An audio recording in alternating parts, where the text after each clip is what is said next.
Quiet murmurs are moving through the industry as Netflix gets ready to release 50 Cent's new documentary, raising questions about what familiar names might resurface. Some online voices speculate that Jay-Z is keeping his distance as the film is said to revisit old connections from the music world. At the same time, social media is sharing unverified clips rumored to relate to Diddy's current legal issues, adding a subtle, uneasy tone to the conversation. Nothing has been confirmed, but the mood online feels tense as people wait to see what the documentary actually reveals. The release date for his Diddy documentary.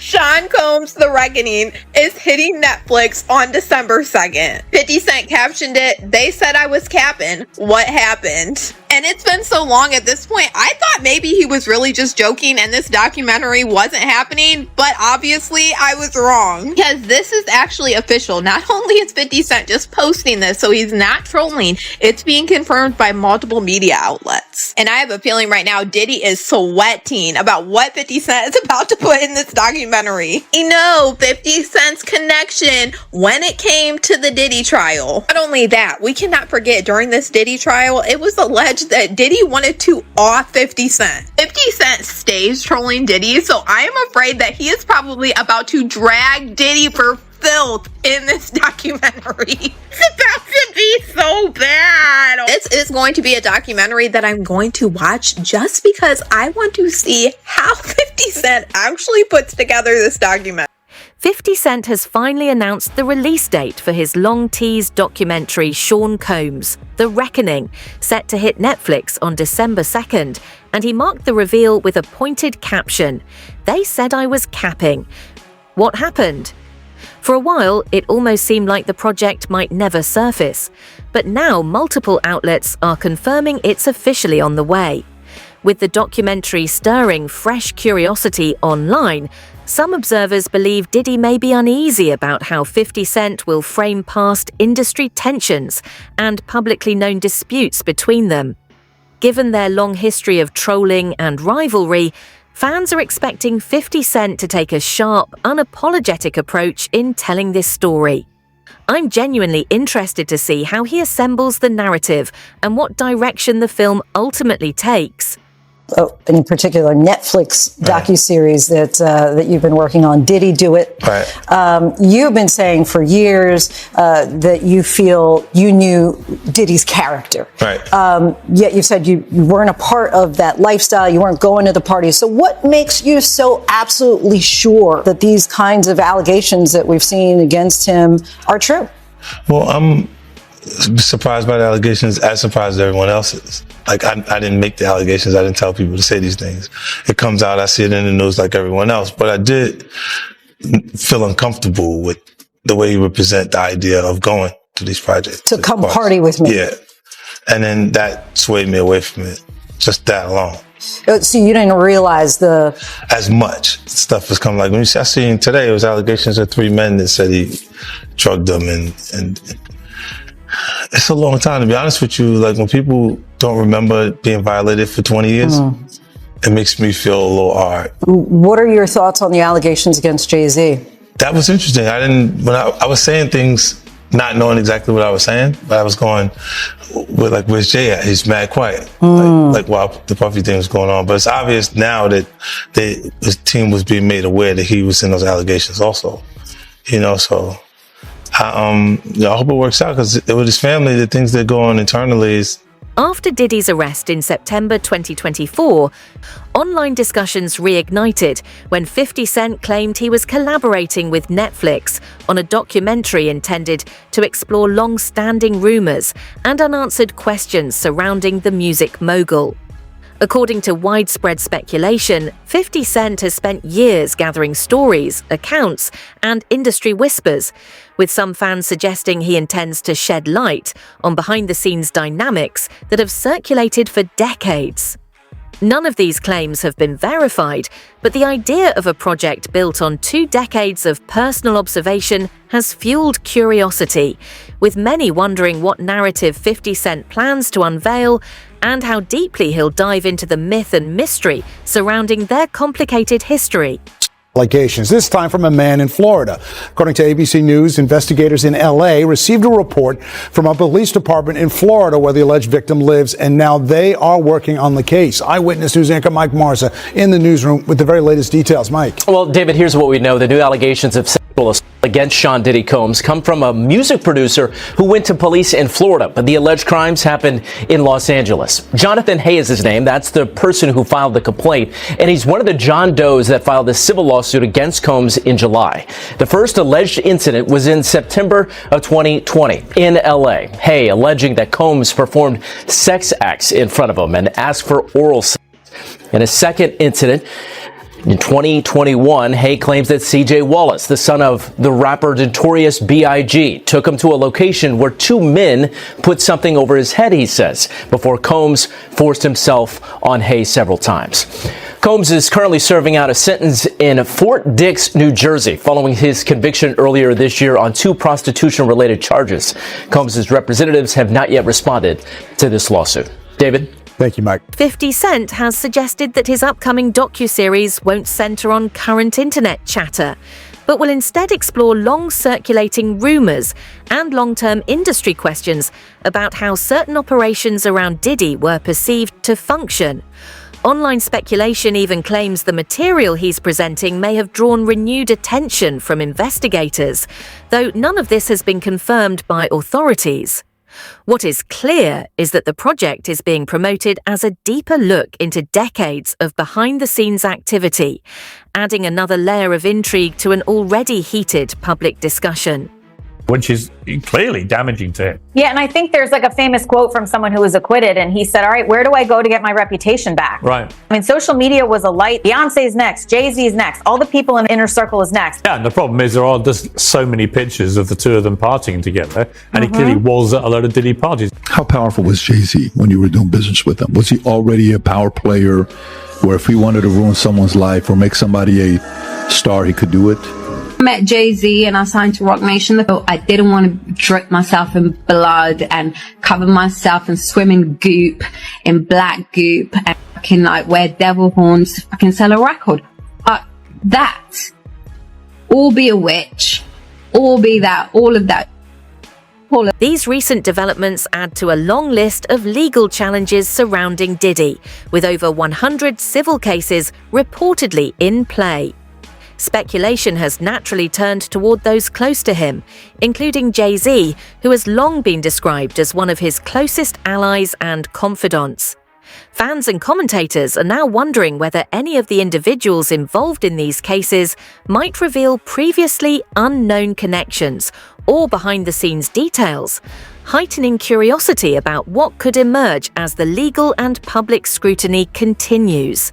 50, I'm not even gonna lie to you. I thought he was trolling because I do think 50 is a guy to kick you when you're down, and Diddy did seem like he was down for a long time. Pause.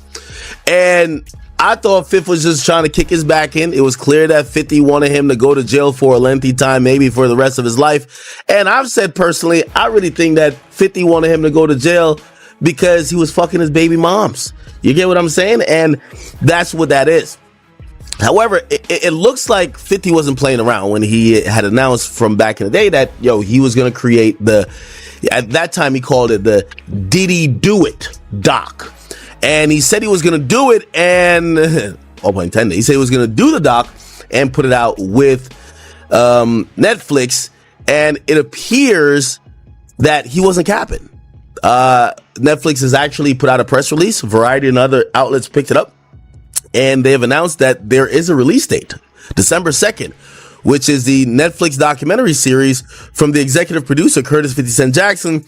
And it is called Sean Combs, The Reckoning. It's going to only be on Netflix. And yes, 50 is the executive producer. Now, I'm going to be honest with you. This is a huge power move by 50. Now, I love 50, so we're not going to get into certain stuff, but 50 doesn't have the cleanest history. Sometimes I feel like when they go for these type of docs, the Surviving R. Kellys, they go for the most woke person to present the doc because you kind of need somebody to soapbox. with all due respect, I'm not saying 50 had freak offs and shit like that, but 50 is 50 Cent, bro. You know what I mean? It's like 50 Cent isn't the most model human being. Not saying he's been accused or he does stuff that Diddy does, but 50 is 50. King Academics responded to Netflix's recent announcement, highlighting the buzz around 50 Cent's upcoming documentary and the extensive research and material he's reportedly gathered. The conversation has reignited interest in Diddy's past legal challenges, including his 2024 arrest and subsequent case outcomes. Fans and commentators are questioning the broader context and the details of the proceedings, sparking curiosity about what new insights or perspectives the documentary might reveal. Been the type of individual that want to have ups on the next person no matter what they was doing. He did the stuff to Ja Rule so he could go after Jay-Z. They not gonna come out and speak on nothing that has anything to do with them, and they praying that they not on the tape doing crazy stuff, being oiled up in the whole 9 yards. Until the feds say, hey, yo, listen here. Hey, buddy, we got you on this tape, and girl looked like she was pretty young. We're not gonna show it, but we need you to come and testify against Brother Love.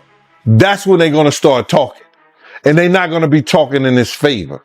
250 cameras all over the house? Somebody got caught stealing a cookie out the cookie jar. When you that powerful, you didn't get that powerful without having 1 or 2 or maybe 3 ups on somebody. So now we have 2 people come out saying that Diddy was talking to the feds.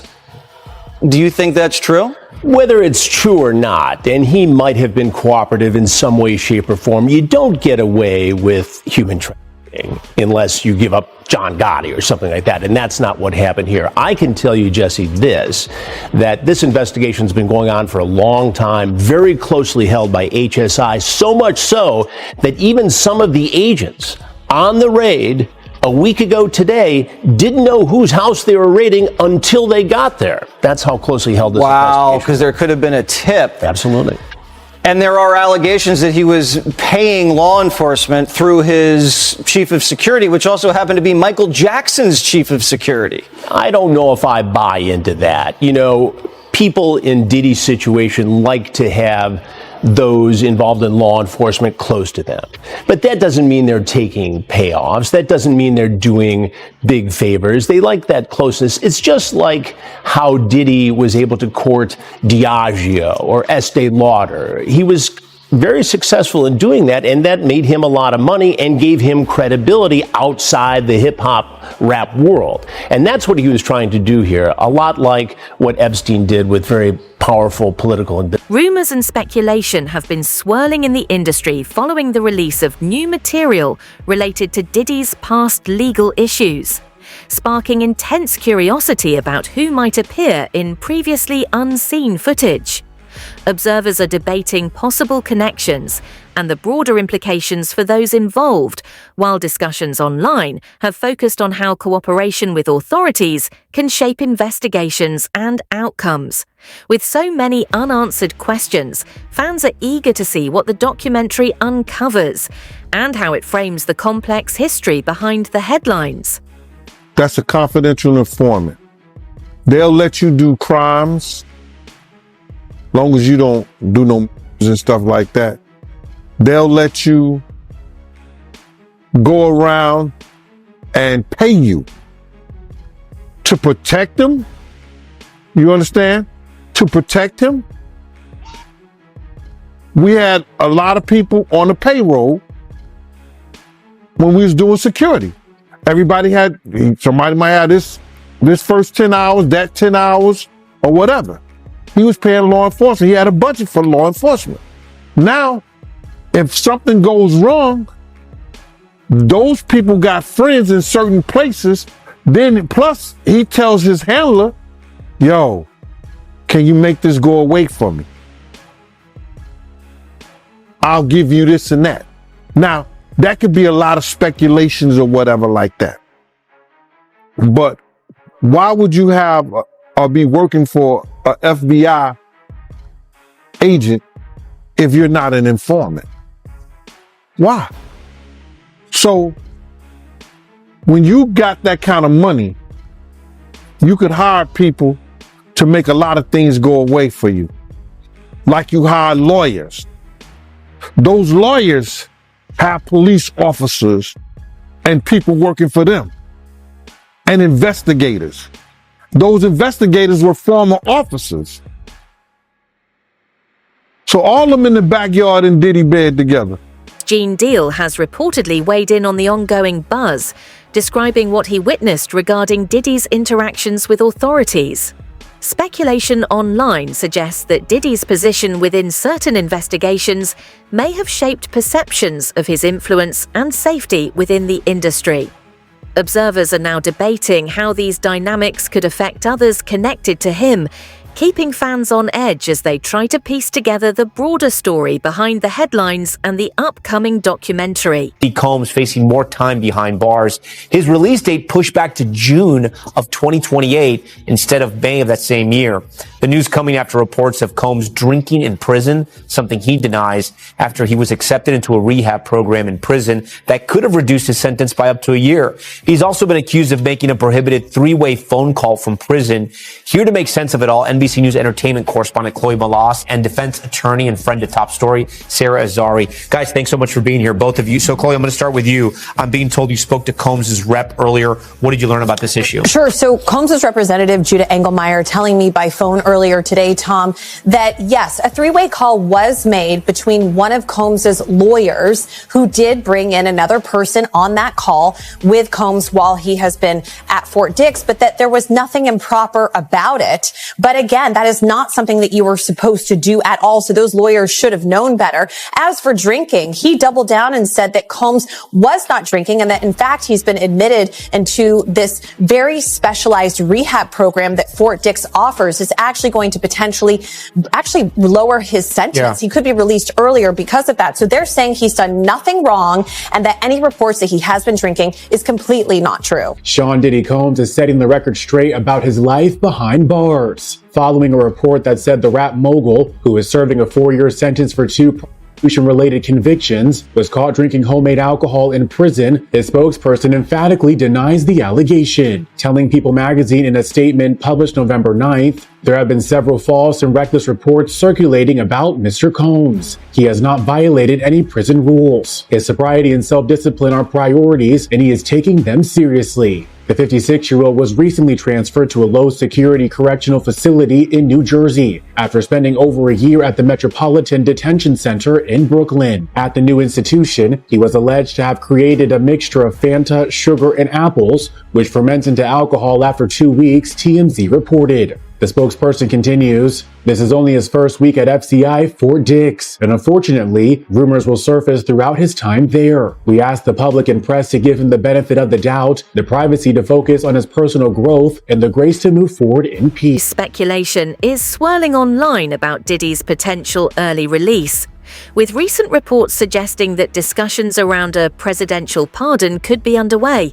Fans and commentators are closely watching the story, debating what this could mean for the music industry and those connected to him, while anticipation builds for the release of 50 Cent's upcoming documentary, which promises to explore long-running controversies in unprecedented detail. Video of him at Fort Dix reporting for work in the library, where he is making recommendations and handing out different movies and books for his fellow inmates. I'm really fascinated just by the library itself. But you're seeing him here. This is him reporting to work, taking off his jacket, taking off his scarf, and settling in for a day on the job. It looks like a public school library. Yeah. It's this was the chapel, and this is the media library in the chapel, which is where Diddy's currently working.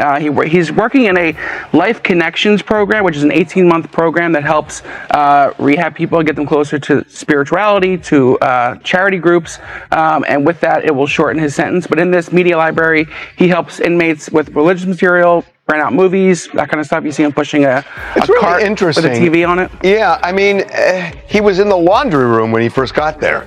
Yeah, this got to be his first assignment. This got to be a promotion. Yeah, it feels like a promotion. It feels like maybe he tried the lunchroom and put in a request for something different? Yeah, it does. It does sound like he used maybe possibly some connections to get a better job. Speculation around Diddy's potential early release has intensified, especially after reports hinted at the possibility of a presidential pardon. Shortly after the news surfaced, sources noted that he faced new complications while in custody, which could affect his sentence.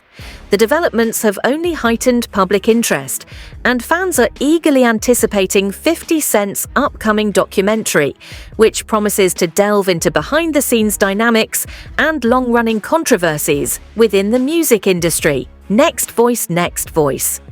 Around the same time, clips from inside prison began circulating online, showing Diddy in moments that seemed surprisingly upbeat. The footage has sparked conversation among fans and commentators, who are debating how public appearances can contrast with the realities of incarceration and what these glimpses might reveal about his state of mind. November 4th. Oh, yeah, man. Today. Yeah. It's his birthday. Yes. And he happens to put up a post of him, and, you know, there were some pictures released of Diddy on the yard with a couple other prisoners. Mm-hmm. Crazy to see prisoners, right? Yeah. You know, he had Bad Boy East, Bad Boy West, that's Bad Boy Prisons. Yeah. But he put up a picture of those pictures, and he said, he looked too happy to me with all them handsome men around. Good morning, New York City. Wow. Oh my God. Dude, how does 50 get away with this? I don't know. Because we were talking about, man, 50 don't lose any brand deals. He don't lose any endorsements. He can walk in and sell TV shows. Oh, yes. You know, he can be in the boardroom and also be petty as hell, too. Yeah. Man. Even when he sat down with us, he kind of explained a little bit about him and Diddy and the beef. I haven't had issues with Puffy. I don't like him like that. Like, I don't like things that he would do and make me uncomfortable. So we're speaking on Diddy. We're speaking on Puff. Yeah. Okay. But I don't have that thing where, we ain't had no thing. I wasn't sending nothing at him, big. If it was on the street side like that, we would be actively doing things to each other. I still don't understand. And we wasn't doing that. I was still trying to figure out, you do a lot. Yeah, he does a lot. You do a lot. And the uncomfortable part was when he was talking to the Breakfast Club. And he was mentioning how Diddy wanted to take him shopping. He said something fabulous, and he goes, but me and you, we ain't party. Like, we need to party. What is he talking about? That's the kind of stuff. When people say that to me, I get a little uncomfortable. I get uncomfortable. Like he said something to me one time, a long time ago, at Chris Lighty's wedding. He told me he'd take me shopping. I looked at him like, what you just say?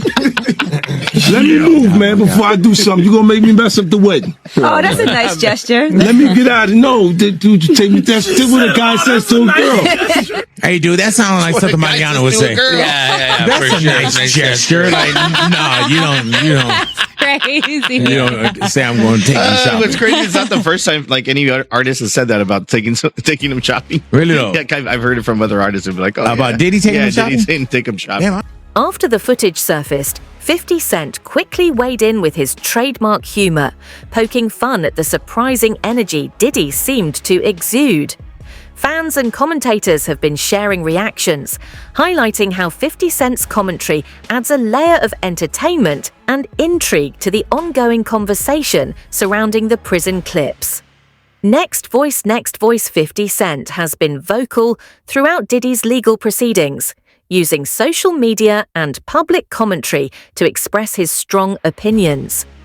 During the sentencing phase, he reportedly submitted letters to the court highlighting concerns about the case and its potential impact, fueling online debate and drawing attention to the broader narrative surrounding Diddy's legal challenges. 50 is writing to the judge, all right? According to the letter, all right, 50 says, "Dear Judge, I've had an ongoing dispute with Puffy for over 20 years. He is very dangerous. Multiple times I have feared for my life. I think you should consider the safety of the general public, Your Honor, before unleashing him upon them. There hasn't been enough time for him to reform or make any adjustments, despite his trying to teach a class in there. As you are already aware, the government has spent the maximum amount of money on deploying federal agencies, which appear to be an army, in 2 locations simultaneously.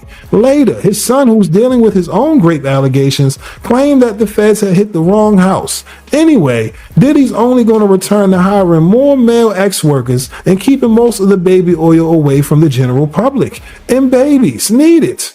My Netflix doc on this scandalous subject is coming soon. Diddy is reportedly facing an extensive web of legal challenges, with over 100 civil cases currently pending. Observers note that if any of these cases trigger further investigations, the implications could be significant.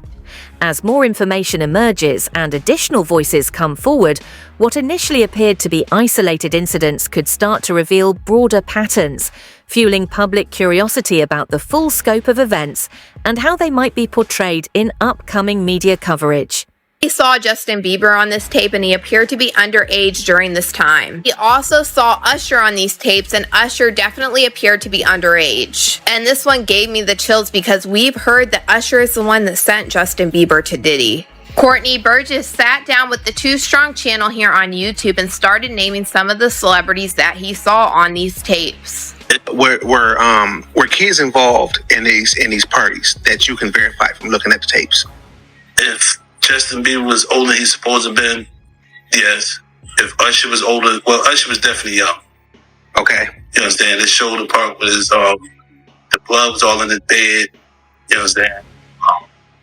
It looked like they came home from a event, a party or something. Went on to explain how Danny Boy was also in one of these videos with Mary J. Blige and Diddy together. And Danny Boy admitted when he was 15 that Mary J. Blige flew him out to New York and he slept with her while he was underage. Mary J. Danny Boy, okay. You know what Danny Boy is?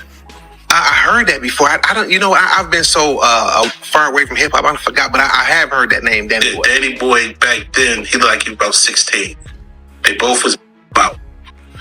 He also claimed that Jaden Smith, Will Smith's son, were in these videos, and he also said that there was photographs and videos of Diddy eating off of young girls. Pictures or images of any of this stuff? Yeah, I got Justin Bieber, Will Smith's son, whatever his name is. Other females on the table, they was young. He was eating off them. A lot of entertainments in there. I got calls from certain wanted to get the tape out of my hand. And I said, I don't know what you're talking about. At the same time, civil cases operate under very different rules than criminal proceedings. Defendants can be required to testify, provide documents, and respond directly to claims, which creates a high-stakes environment where every answer matters. Observers note that this structure can put even the most powerful figures in challenging positions, making civil trials a focal point for uncovering details that might otherwise remain private and intensifying public interest in the outcomes.